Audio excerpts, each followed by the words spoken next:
everyone, this is Kelly from The Truth and Story again, and today is day 4 of the 31 Days of Tarot Challenge, and the question today is, what would be your favorite tarot deck if you had to pick 3 favorites for those of us who have a tarot deck addiction problem? Now, I have recently answered this particular question. I have a 2015 most used, and in that I also said my top decks. So I will put a link to that in the description box if you want if you missed that and you want a lengthier description of that. But I will just really quickly say my top picks, and I did for not just for tarot. I know it was tarot, but what am I going to say? My top Lenormand is, of course, my beautiful Isabel Lenormand, because there is my baby girl right on the cards. And again, this deck was completely hand-drawn for me. It's absolutely amazing. Amazing. I love this moon card. Look at that. It's a little glary. It's got contact paper on it to keep it safe, but I love this deck. It sits on my table all the time, and I always try to leave it with Isabel on the bottom when I've, kind of reorganized it after reading, so that when I flip it over, it's the first thing I see because it just makes me so happy. So that stays on my table. That is hands down my favorite Lenormand deck. My favorite Kipper deck is the Fin de Siècle by Ciro Marchetti, which is a Victorian London themed Kipper deck that is absolutely stunning. It is in a special edition right now, so it's a little bit pricey, but it's absolutely gorgeous. The only thing that I would change about this is that I would love to have a small size deck so that I can do a grand tableau on my reading table. So for this to do a grand tableau with, I need to go do it over on the table, which is fine when I'm taking pictures, but if I'm going to be doing a video, it makes it a little bit harder. So I would love to have a playing deck card size version of this when it comes out for mass market, but they didn't do that for the Gilded Lenormand, so I'm pretty sure that's not going to happen. But I would love it. But this is my favorite Kipper deck. And I generally, with Kipper cards, it doesn't bother me too much because I'm generally doing my counting way of Kipper, which I have a video on. And so for the most part, I'm not doing grand tableaus with the Kipper cards, but I would like it. My favorite oracle, I'm going to make a tie between the Halloween oracle, which is absolutely stunning, and I use it all year long. And I know this is very quick fire because I've just gone over all this, so I don't really want to repeat too much. I will link that video below, but I just thought for those that haven't seen that or don't want to watch that whole the way through, I would just do my favorites really fast. So the oracle would be a tie between this one, which is a Halloween, and the Tao oracle, which is based off of the I Ching or the I Ching, however you prefer to say that. And it's just absolutely stunning because it is off of the I Ching system. It makes it a very complete system of shadow and light. The same thing with the Halloween. That's why these two win for me, are kind of tied, is because I really need that balance between the two for me, the way that I use oracle decks primarily. The other one that's a close third, I love the Earthbound oracle. It always sits on my deck or on my table because I use it very often just to clarify things. It's like almost like a cross between a Lenormand and an oracle. So it's very clear, very blunt. I tend to have really good luck with this to just clarify things when I just need a little bit more detail about something. And that always stays on my reading table as well. So those would be my top decks, although as I've said in the 2015 video, I have a really hard time with favorites because I really do have a favorite deck for healing work, a favorite deck for work related, a favorite deck for, variety of different things, and so I really do have a hard time picking a favorites. But if I was forced to, oh, I didn't even do my tarot because it's so obvious. My favorite tarot deck, I'm going to do a tie, although if I had to pick one, it would be the Fountain Tarot. You know, no question. That's, I love this deck. I personally believe it should be a deck that goes into the years and years and years ahead, that people kind of take as ground zero for our century. That's how much I love this deck, because I think it's just so neutral, and look at that. Ugh. I just love this deck, but yet modern. It pulls it pays tribute to the original intention behind the cards, but also then pulls it, I feel like, into our time period. And so I just think it's absolutely stunning, and I love it.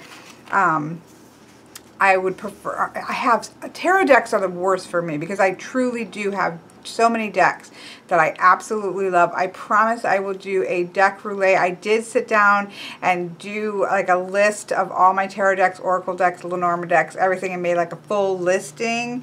But the second favorite would be the Wild Unknown right now. I'm using this a lot. Just depending on the energy of the reading, it will go back and forth between the Fountain Tarot and the Wild Unknown. Which again, I love this. And I love this version of Temperance over the new version by far. But that's me. This is the first edition. So yes, I just love this. It takes the people out of it, which I've actually found to be quite nice in a variety of different situations, in which it's nice just to remove human beings out of it and just get at the energy of it. I really do love it a lot. And so, but I have tarot decks. I love all my tarot decks. So I will do kind of a roulette going through all my things again, so you can see my entire collection. But for right now, those are kind of my top decks. Again, sort of going off of that idea of which are the ones that I reach for the most, which is what I did with, I feel like I'm really whopper-jawed. Oh, well. Anyways, what was I going to say? That's kind of what I did with the 2015 video, because of the way that how much I love my decks for different things. It was just seemed like the best way for me to narrow it down that small was to say, okay, what are the ones that I go to the most for these types of readings? So there you have it, the condensed version. I don't even know how many minutes that was, but that was a condensed version. Again, I will put a link to the long version of that answer, or to that question, in the description box below if you've missed that.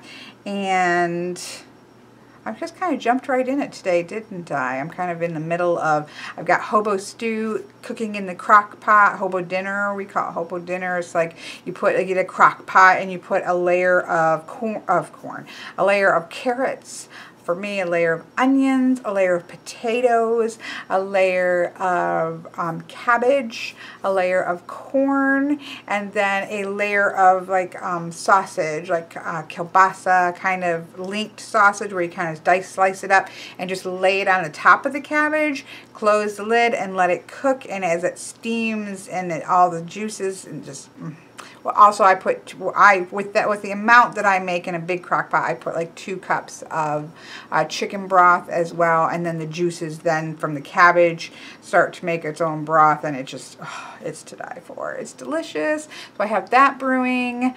Yeah.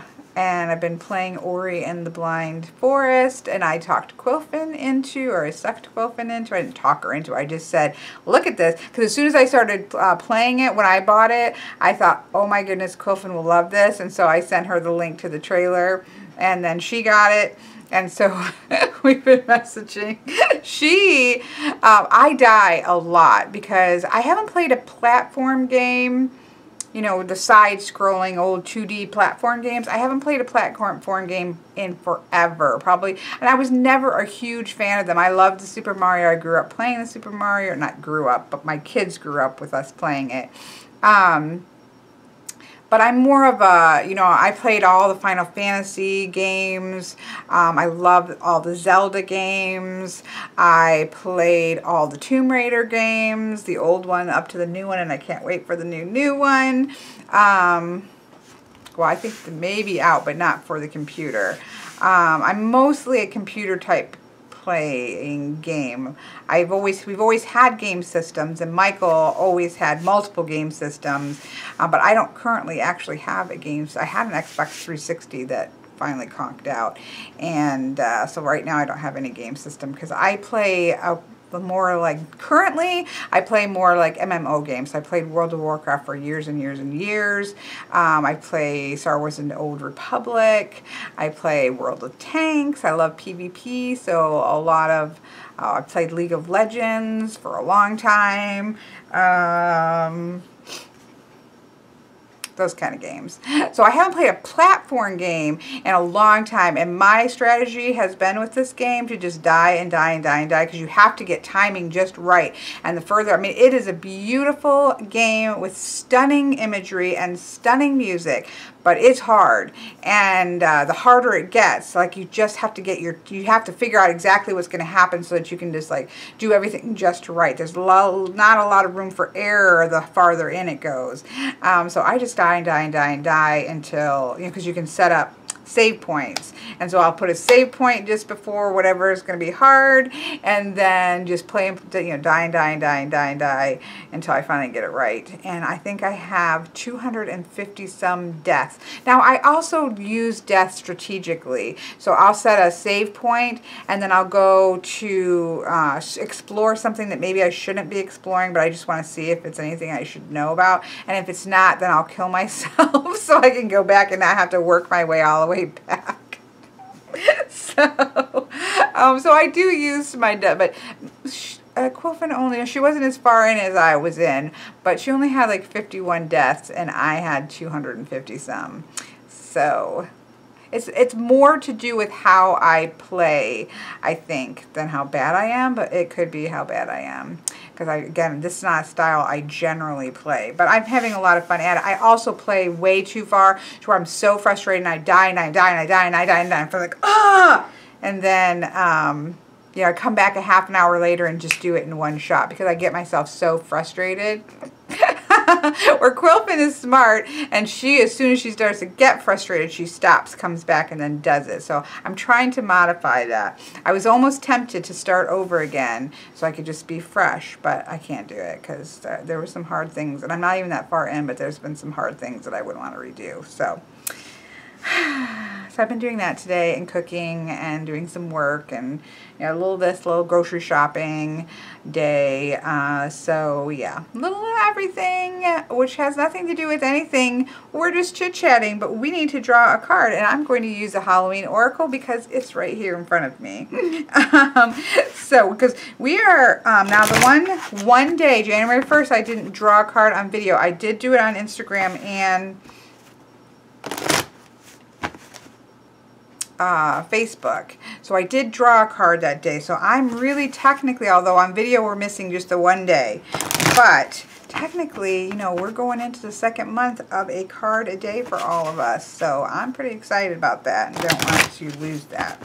So let's see what, so today is January, must be January 4th, and it's a Monday, which is my day off, which is why I've kind of been lazy and doing things and playing, obviously, too much Ori and the Blind Forest today, because Mondays are kind of my Sundays. My busiest work day is Sunday, and so Mondays are kind of like, go grocery shopping, cook some food, play video games.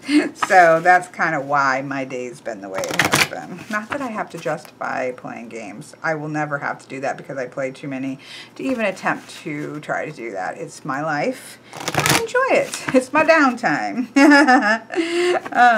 Okay, so let's see, though, on this Monday, so we have a week ahead of us, what we have in the cards. And we have the werewolf card, and I quite love this. This actually comes up a lot in readings, and I love this. This says exploring wildness. But what I really get out of this is more to do with embracing your wild side, as well as that idea of transformation. You know, whenever you watch old movies of werewolf movies, now, I think I've already told the story, so I will make it very encapsulated. But the werewolf movies are very, very stuck in my head strongly, because when I was pretty young, I'm talking too young probably to watch it, even though it was the old black and white one. The old black and white, this is before we got rid of our TV, because I didn't have a TV from quite young, very early grade school up until I was married. And so we had a little black and white TV, and the old black and white werewolf movie came out, and my older brother and I really wanted to watch it, and my dad said that was fine, but my brother had to let me sleep with him if I got scared, and he didn't like me very much. So that was a huge saying, like, how much he wanted to see this movie. So we watched the movie. I did end up sleeping curled on the end of his bed, because that's about the closest he would get to letting me sleep on his bed. But it really stuck in my head, because I felt so bad for, you know, they shoot him at the end and then he transforms back into human. It really, none of it was his fault. But so I love werewolf. I love anything monster. If you watch my channel long enough, you know. But I love the fact that, usually when you watch movies versus vampires, you know, vampires are just vampires. They turn into vampires and they are who they are. If they transform at all, it's like they're getting their teeth, get the wrinkly head if it's Buffy, that kind of thing. But werewolves, generally, you see this very long, drawn-out, painful transformation. But in the end, they end up being stronger, and their senses are heightened and everything like that. Much more in touch with their physicality. So generally, you will see, you know, hyperly sexed-up werewolves. Although you now see that in vampires. You didn't used to see that so much, except for in women vampires. But that's a whole nother discussion. But you definitely have, with werewolf lore, much more of that base, getting to our base energies, our physicality, our senses, everything like that are hyperly sensed up. Hyped up, whatever. So I love that, because we have that sense that, you know, whatever, we may be in a period of transformation that may be kind of difficult for a short while. Might be a little bit painful for a short while, but in the end, we're going to have those heightened senses. Things are going to be better. We're going to be more alert. We're going to be more in touch with our physicality. And so that's not a bad thing coming out of December, when we've probably been in touch a lot more mentally and emotionally as we've kind of looked back on 2015. And we've been thinking a lot about our plans and things, and so this is kind of that call to get back to our physicality, not to forget our physicality, and not to forget like being in tune with ourselves physically, not so much just our mental and emotional or spiritual, but that physicality is very important. And so there we have it. So you may want to do something physical this week, like get out and walk, you know, go outside and walk, even though it's freezing cold and there's snow on the ground right now. It's just a dusting, but it is snow. And Isabel, I'm sorry, but she's sounding scary, isn't she? And she's so tiny. A new neighbor came into the building, and they're getting cable, and Isabel is not very fond of strange men. And the cable man apparently goes into the category of strange men. So she's growling over there while we're talking about werewolves. She'd be a cute little mini werewolf, wouldn't she?